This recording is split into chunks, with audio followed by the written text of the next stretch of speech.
Halo anak-anak, apa kabarnya hari ini? Bapak berharap kalian masih dalam keadaan sehat dan masih semangat untuk mengikuti pembelajaran hari ini ya. Nah, hari ini kita akan masuk ke materi yang terakhir, yaitu sistem peredaran darah. Nah, sebelumnya kalian pasti sudah mempelajari sistem gerak, kemudian sistem pernafasan, dan juga sistem pencernaan. Nah, di unit 1 ini materi terakhirnya itu adalah sistem peredaran darah. Bapak akan menjelaskan bagian-bagian penting yang perlu kalian pelajari dari sistem peredaran darah ini. Jadi Bapak berharap kalian bisa memperhatikan setiap penjelasan yang akan dijelaskan oleh Bapak di video kali ini dengan baik ya. Persiapkan juga setiap buku catatan dan buku tema 4 ya, supaya bisa membantu kamu untuk mempelajari materi sistem peredaran darah ini. Nah, jadi di sistem peredaran darah ini kita akan mempelajari tentang sistem peredaran darah hewan dan manusia ya. Nah, yang pertama kita akan mempelajari tentang sistem peredaran darah pada hewan ya. Nah, sistem peredaran darah pada hewan itu ada dua jenis ya. Jadi yang pertama itu adalah sistem peredaran darah terbuka. Nah, di sistem peredaran darah terbuka ini dia itu ada beberapa hal yang perlu diperhatikan, bahwa sistem peredaran darah terbuka ini darah tidak selalu mengalir lewat pembuluh darah ya. Nah, nanti Bapak akan jelaskan apa itu pembuluh darah. Tetapi pada saat tertentu darah akan meninggalkan pembuluh darah dan akan langsung menyebar ke seluruh tubuh. Baru nanti kembali masuk ke pembuluh darah si hewan ini lagi. Nah, kemudian ya hewan dengan memiliki peredaran darah terbuka ini adalah hewan-hewan avertebrata atau yang pernah kalian pelajari sebelumnya. Ada hewan avertebrata atau invertebrata itu ya. Nah, hewan-hewan ini karena mereka itu memiliki peredaran darah terbuka ya, jadi peredaran darah dalam tubuh mereka itu menjadi lebih lambat ya. Nah, kemudian hewan-hewan seperti ini juga ya adalah hewan-hewan dengan kebutuhan energi yang sedikit ya. Nah, jadi kalian akan lihat nanti contoh-contohnya itu hewan-hewan yang memiliki peredaran darah terbuka ini adalah hewan-hewan yang ukuran-ukurannya itu tidak seperti hewan-hewan yang lain ya, atau hewan-hewan yang memiliki tulang belakang atau vertebrata itu. Nah, contohnya seperti ini. Misalnya yang pertama itu ada hewan jenis antropoda ya, atau hewan yang berbuku-buku. Misalnya udang ya. Nah, udang ini adalah salah satu hewan dengan peredaran darah terbuka ya. Jadi darahnya tidak selalu mengalir lewat pembuluh darah, tapi dia langsung terbagi saja ke bagian seluruh tubuh si udang ini. Kemudian yang kedua itu ada moluska atau hewan avertebrata lainnya seperti siput ya. Nah, siput juga memiliki cara yang sama dalam peredaran darah di tubuhnya itu. Dan yang terakhir contohnya itu ada serangga seperti belalang ya. Jadi belalang ini juga salah satu hewan dengan peredaran darah terbuka, di mana darahnya itu tidak selalu mengalir lewat pembuluh darah, tapi langsung terbagi saja ke seluruh tubuh, baru nanti kembali lagi ke dalam pembuluh darah itu sendiri ya. Nah, di situ kalian bisa lihat di gambar yang Bapak contohkan ada pembuluh darah anterior, ada lateral, ostia, dan juga jantung tubular. Nah, jantung tubular itu artinya si hewan ini memiliki jantung yang bentuk jantungnya itu tidak seperti hewan-hewan yang lain atau hewan vertebrata ya, seperti misalnya mamalia, sapi, dan lain-lain itu ya. Nah, kemudian kita masuk yang berikut ya. Jenis yang kedua itu adalah peredaran darah tertutup. Nah, di peredaran darah tertutup ini darah itu dia mengalir dari jantung ya. Nah, di peredaran darah tertutup ini dimiliki oleh hewan-hewan vertebrata atau yang memiliki tulang belakang ya. Nah, hewan-hewan yang dengan peredaran darah tertutup ini adalah hewan-hewan yang ukurannya itu besar-besar ya. Nah, kalian pasti sudah mempelajari sebelumnya waktu Bapak menjelaskan tentang organ gerak hewan. Bapak sudah jelaskan jenis-jenis hewan yang termasuk hewan vertebrata. Nah, jadi darahnya itu nanti mengalir dari jantung ke seluruh tubuh, baru nanti kembali ke jantung. Nah, jantung di sini yang dimiliki oleh hewan-hewan dengan peredaran darah tertutup ini adalah jantung yang sudah memiliki bentuk sempurna ya. Nah, dan kemudian juga hewan-hewan yang memiliki peredaran darah tertutup ini juga adalah hewan-hewan yang memiliki kebutuhan energi yang lebih banyak. Nah, jadi di hewan-hewan ini juga memiliki peredaran darah yang lebih cepat ya. Jadi perkembangan tubuhnya itu lebih cepat, sehingga bentuk-bentuk ukuran daripada hewan ini juga lebih besar-besar daripada hewan yang memiliki peredaran darah tertutup. Nah, kalian bisa lihat di atas itu Bapak sudah memberikan Contoh misalnya Pisces, ikan-ikan itu, kemudian Aves atau hewan yang terbang, kemudian reptilia, kemudian mamalia ya. Jadi mereka semua termasuk hewan vertebrata sebagian besarnya. Bapak akan mencontohkan 2 hewan saja ya. Yang pertama itu misalnya ikan atau Pisces ya, dalam golongan Pisces. Nah, dia ini termasuk hewan yang memiliki peredaran darah tertutup ya. Jadi darah mengalir dari jantung ke seluruh tubuh ya, baru nanti kembali ke jantung ya, seperti itu. Kemudian yang kedua juga yang bisa kalian juga lihat di buku kalian masing-masing, itu ada hewan Aves atau burung ya.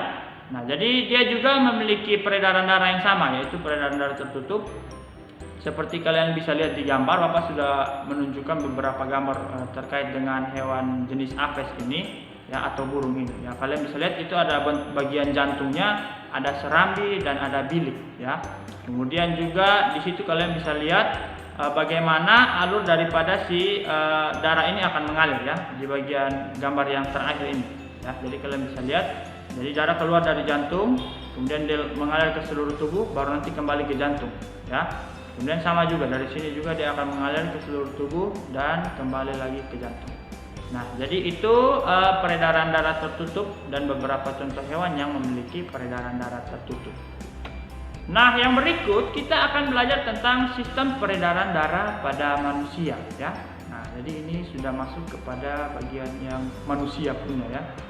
Nah, peredaran darah pada manusia ini juga terbagi oleh beberapa jenis juga ya, tapi Bapak akan jelaskan pertama-tama tentang bagian-bagian penting yang perlu kalian pelajari dulu. Yang pertama itu tentang darah ya.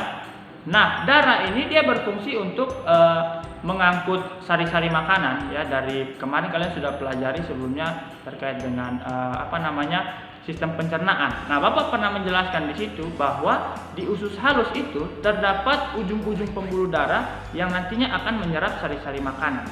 Nah, kemudian sari-sari makanan itu akan disebarkan ke seluruh tubuh lewat darah.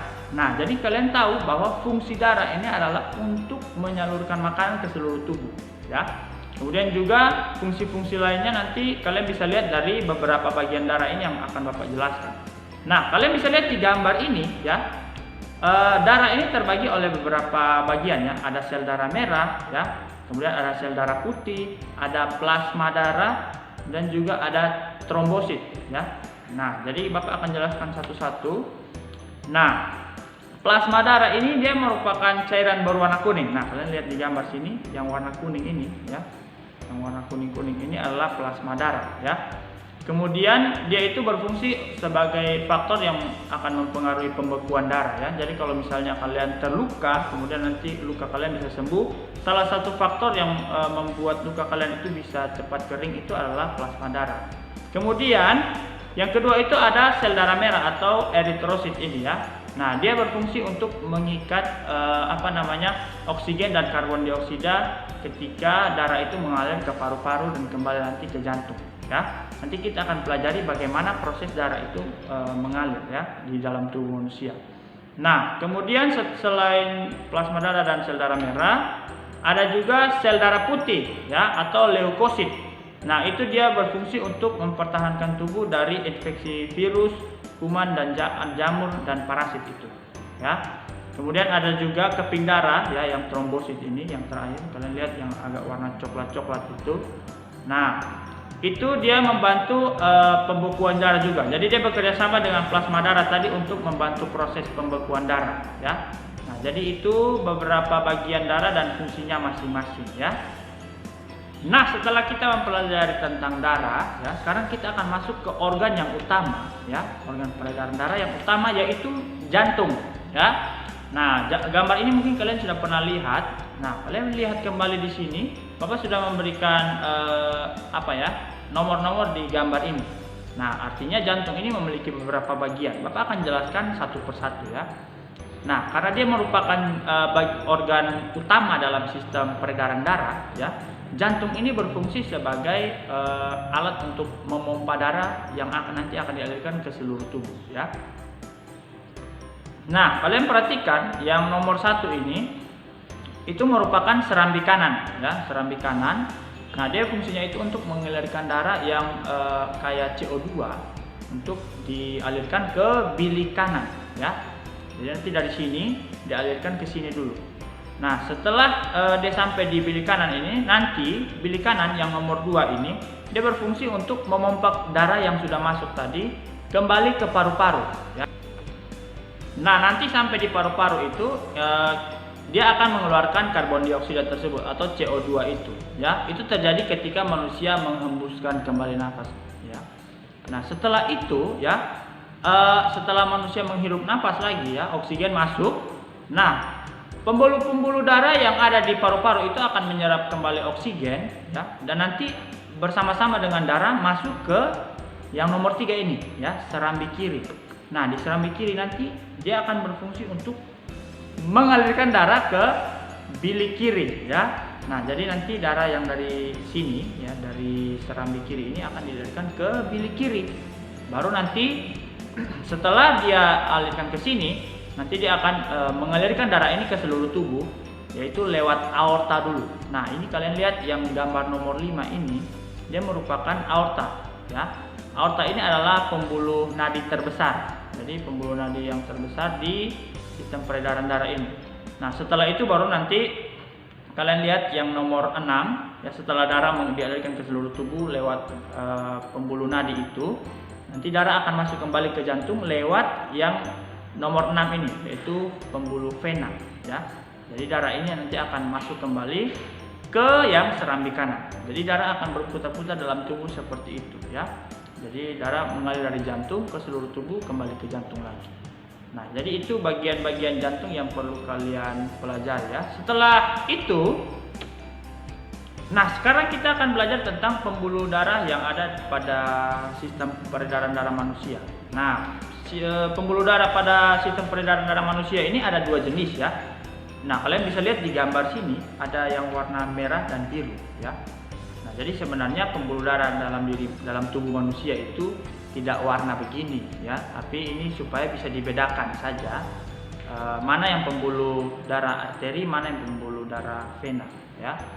Nah, yang arteri atau kalian lihat yang warna merah ini ya, atau pembuluh nadi itu, dia merupakan pembuluh darah yang mengalirkan darah yang kaya oksigen atau O2 ke seluruh tubuh. Nah, tadi Bapak sudah bilang bahwa aorta ini adalah pembuluh nadi yang terbesar ya. Jadi yang tadi kalau di gambar jantung itu mungkin yang ini ya. Nah, kalian bisa lihat di gambar sini, ini yang paling besar, warna merah paling besar. Nah, kemudian yang kedua itu ada pembuluh vena atau biasanya disebut pembuluh balik ya. Jadi dia mengalirkan kembali darah setelah dialirkan ke seluruh tubuh untuk masuk ke jantung.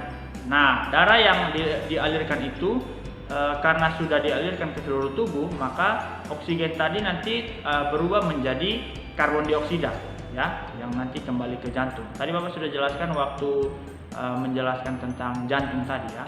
Setelah mengalirkan kembali darah ke jantung, nanti darah yang kaya CO2 itu akan kembali ke paru-paru dan nanti akan dikeluarkan dalam sistem pernafasan, itu nanti dikeluarkan lewat hidung atau mulut. Nah, setelah itu ya, kita akan belajar tentang organ yang berikut, organ yang penting dalam sistem peredaran darah, yaitu paru-paru juga ya. Paru-paru selain dia berfungsi sebagai organ sistem pernafasan, tapi dia juga berperan dalam sistem peredaran darah manusia ya, yaitu untuk menyalurkan oksigen ya, dan juga nanti mengeluarkan karbon dioksida ya. Nah, jadi kalian lihat di gambar sini ya, waktu kalian mempelajari tentang sistem pernafasan itu ada yang namanya alveolus ya. Ini namanya alveolus nih. Nah, di alveolus ini ada pembuluh-pembuluh darah yang kecil-kecil di sini ya. Nah, ujung-ujung pembuluh darah ini yang nantinya akan menyerap oksigen, kemudian nanti akan disalurkan ke jantung ya. Nah, jadi di sini yang nanti dia akan menyerap oksigennya, baru nanti diantar kembali ke jantung, dan nanti oksigen tersebut nanti akan disebarkan ke seluruh tubuh lewat pembuluh arteri tadi ya, atau pembuluh nadi.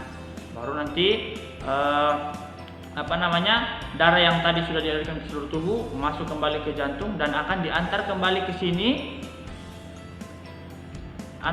Diantar kembali ke sini, baru nanti akan dikeluarkan yang karbon dioksidanya itu yang sudah bersama-sama dengan darah ya, akan dikeluarkan ke sini, kemudian baru nanti kita hembuskan itu karbon dioksida.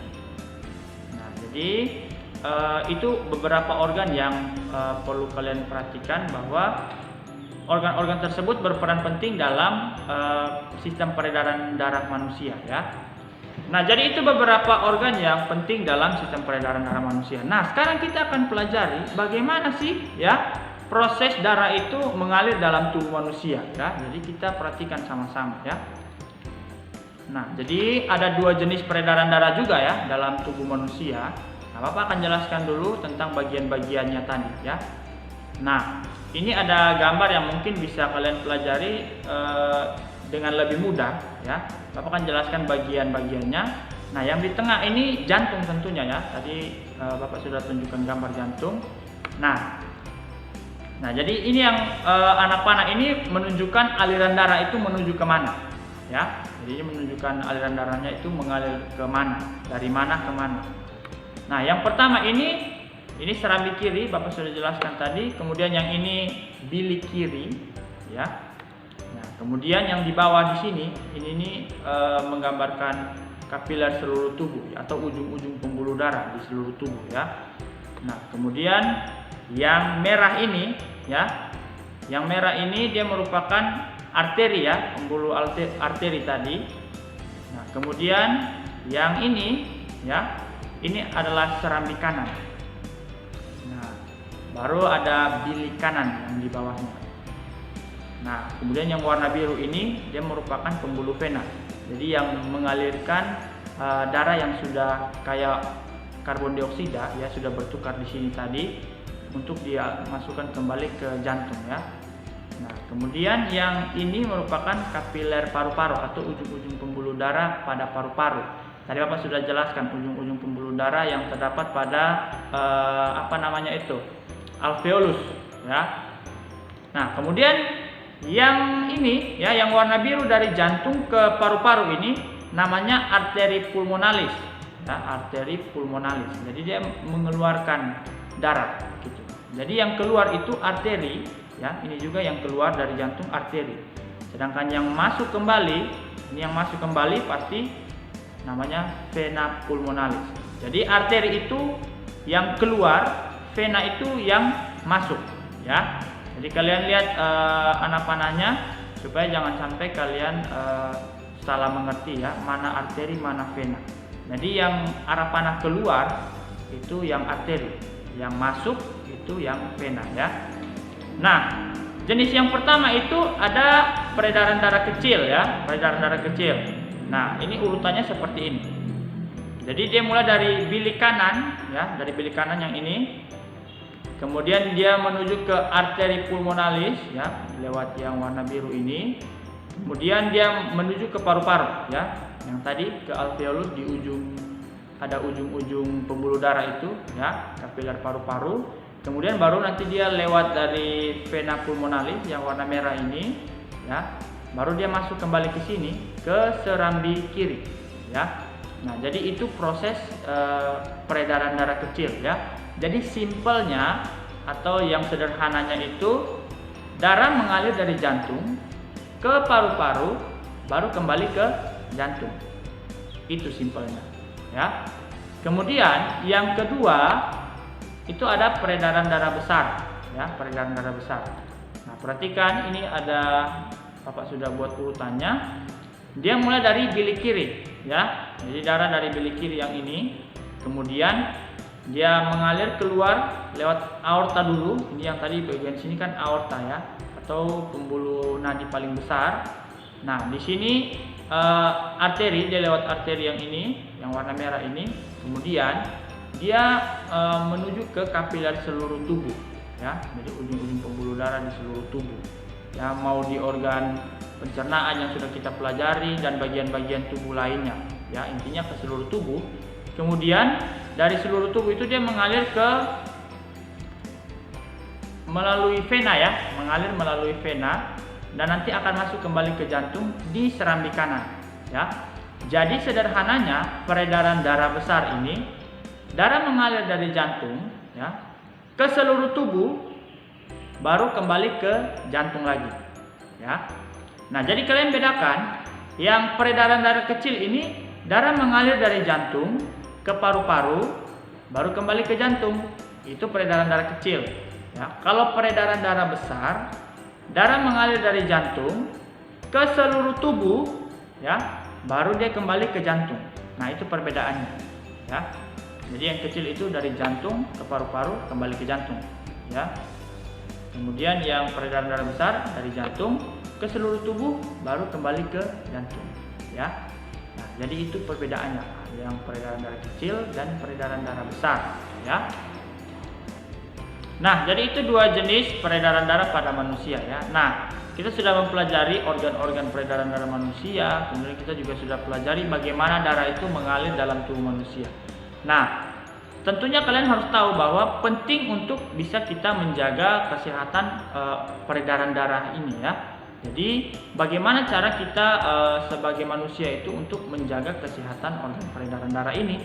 Nah, Bapak punya beberapa tips ya, atau beberapa saran untuk kita bisa menjaga kesehatan organ peredaran darah ya.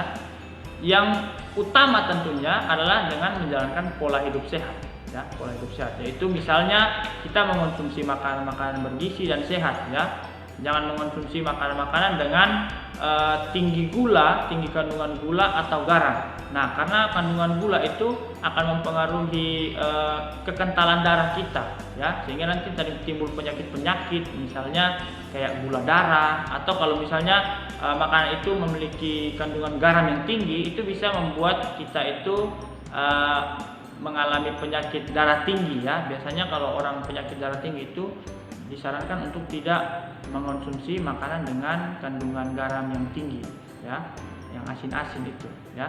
Kemudian supaya bisa kita bisa jaga kesehatan organ peredaran darah ini dengan cara kita rajin berolahraga ya, jogging pagi atau sore ya, atau olahraga lainnya yang intinya membuat tubuh kita itu bergerak sehingga peredaran darah kita lebih lancar ya.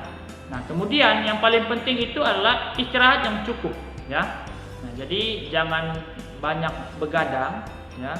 Nah, jadi istirahat yang cukup ya. Kalau lagu Rhoma Irama itu begadang jangan begadang, katanya jangan begadang ya.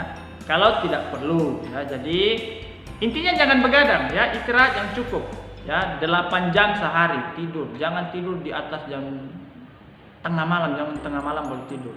Ya, kalian apalagi masa-masa pandemi seperti ini, kalian jangan suka main game sampai tengah malam ya. Jadi usahakan kalian harus bisa memanajemen waktu dan bisa memiliki waktu istirahat yang cukup ya. Nah, jadi demikian penjelasan Bapak mengenai materi kita kali ini tentang sistem peredaran darah. Ya, kalian sudah pelajari tentang bagaimana sistem peredaran darah pada hewan ya, kemudian sistem peredaran darah pada manusia, serta bagaimana kita untuk bisa menjaga kesehatan organ peredaran darah ini. Nah, jadi Bapak berharap kalian bisa memahami materi yang kita pelajari hari ini, dan nanti juga kalian bisa mengerjakan tugas yang nanti akan Bapak berikan lewat virtual classroom. Jadi silakan nanti dicek tugasnya apa yang harus dikerjakan, yaitu mini book ya, mini book. Nanti penjelasan detailnya ada di situ, tinggal diklik nanti terbuka di Google Classroom, nanti ada penjelasannya di situ. Ya. Jadi jangan lupa dikerjakan tugasnya dan dikumpulkan tepat waktu. Oke? Ya, jadi demikian penjelasan Bapak hari ini. Tuhan Yesus memberkati. Dadah.